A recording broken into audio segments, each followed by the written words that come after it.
Hey, I promised you a tour of our bathroom, so come on in and let's take a look around. Okay, here it is. That wasn't too fast, was it? I'm just joking. Stick around and I will show you everything in detail.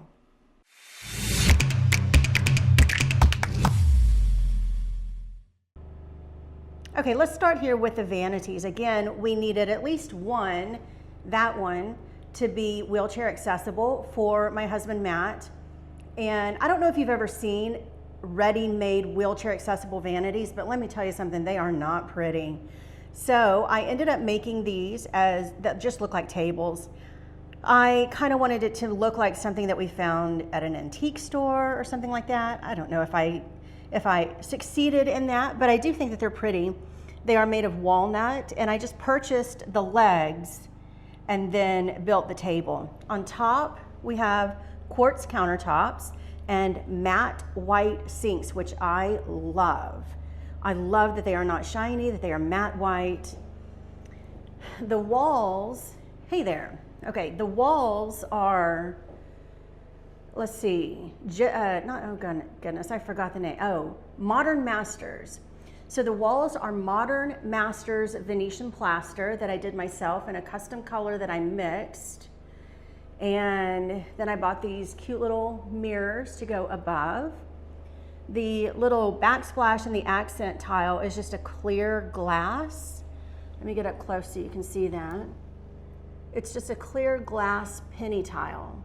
And I love the shadows that it casts on the clear tiles. Okay, over here, beading, well, really just making necklaces, is one of my favorite pastimes. And so I have more necklaces than a person needs. This is only, I don't know, there's probably 2/3 of them. And then, you know, some of my necklaces. Okay, so since we have tables as vanities, we needed storage, obviously. So I built this in the middle. So it was supposed to be that this side is his, or this side is his, and this side is mine.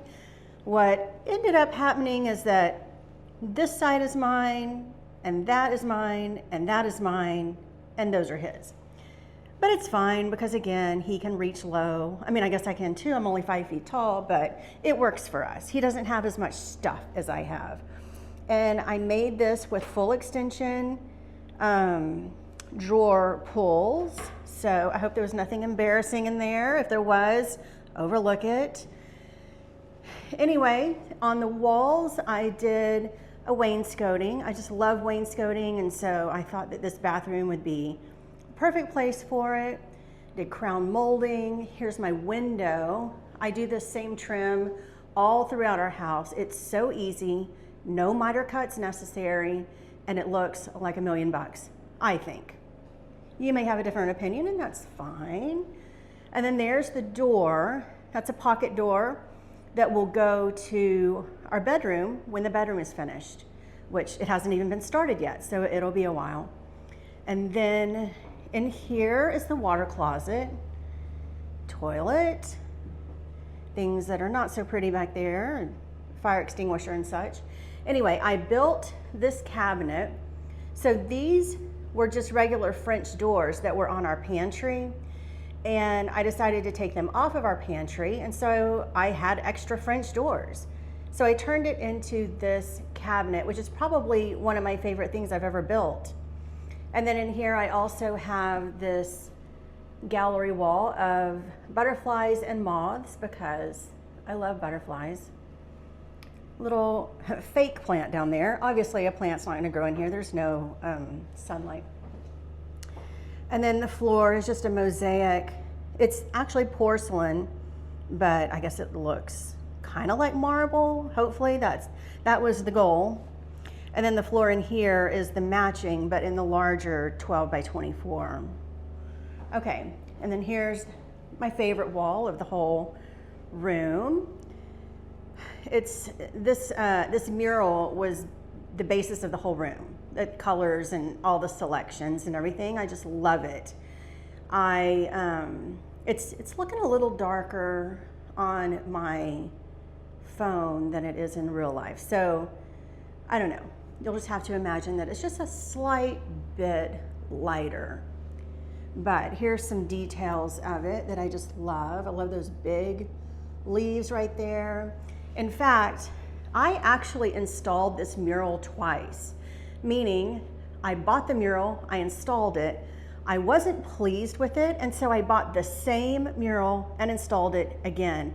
And the reason that I wasn't pleased with it the first time is because I installed it too low, so that too much of this was hidden below the bathtub.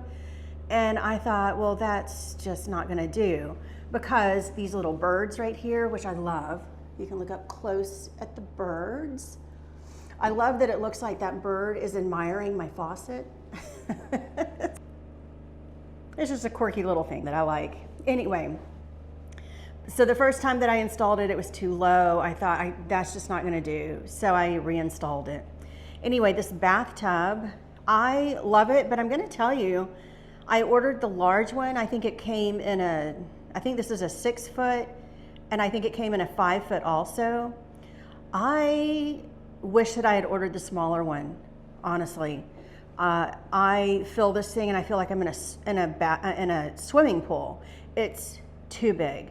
So I wish that I had gone with the smaller one. That way more of my mural would have shown, but oh well. And then here's the light above. This is a DIY light that I made. I'm gonna turn it off so you get a better view of it.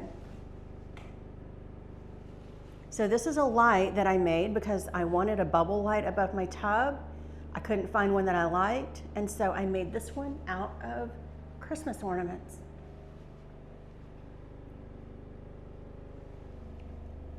So there is my favorite wall of the bathroom, the one that the entire room was based around.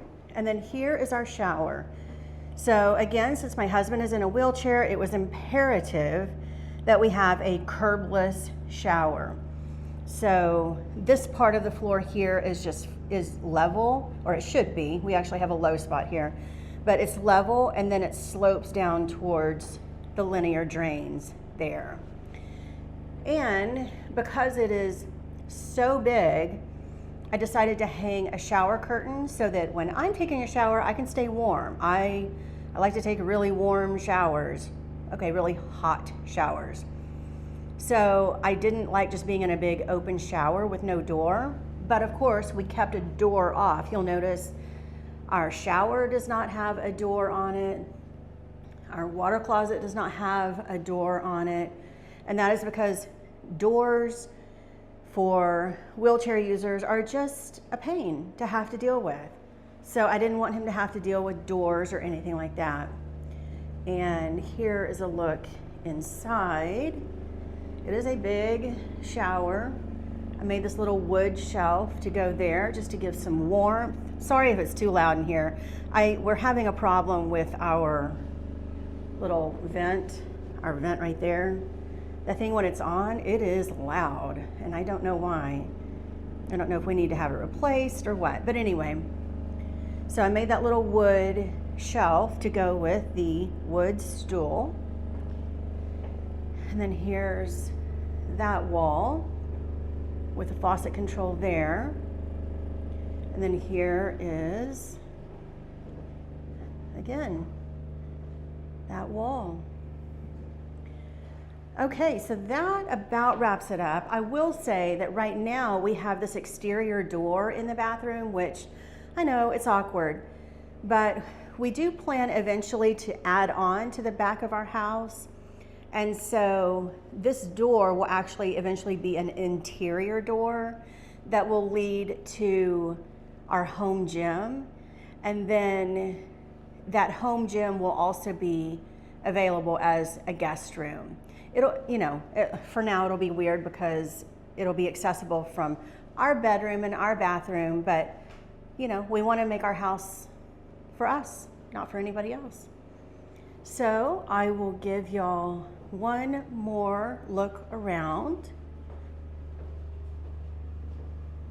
The water closet, butterflies, bathtub. There's my mural. And my bubble light made of Christmas lights. Venetian plaster on the walls. It's not real Venetian plaster, but it's Modern Masters Venetian plaster. And our tables. All my necklaces, our storage cabinet, and back around to the door that will lead to our bedroom. Well, thanks for letting me show you around. So I'm gonna leave some links in the description to the blog post that I wrote when I finished the bathroom to show more before and after pictures, what it looked like as a bedroom, and then the same views as a bathroom. It's pretty dramatic because, well, that's what happens when you turn a bedroom into a bathroom. I'll also leave a link to some of the DIY projects that I did in here, as well as the breakdown of the costs. Again, I want to say that we spent about $45,000 on it, but again, that is turning a bedroom into a bathroom. So that's going to be a lot more expensive. But we did save quite a bit of money because I DIY'd so much of this room myself. When our contractors handed it back over to us, it had just the subfloor, drywall, and everything. And so I did all the rest of it myself. I think if we had professionals do the entire thing from start to finish, it probably would have cost more, around $70,000. That's my best guess. I don't know for sure.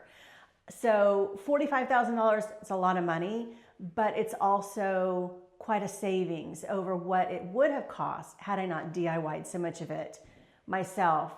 And also it was well worth the money because now my husband has all of this room. He's not squeezed into a tiny little bathroom like he was before. He has a very large shower and he has a vanity that is completely accessible to him. So the money's worth it, you know, when you have special circumstances like that, and we did. So we were willing to spend that kind of money on it. Anyway, I hope you enjoyed it, and I will see you next time.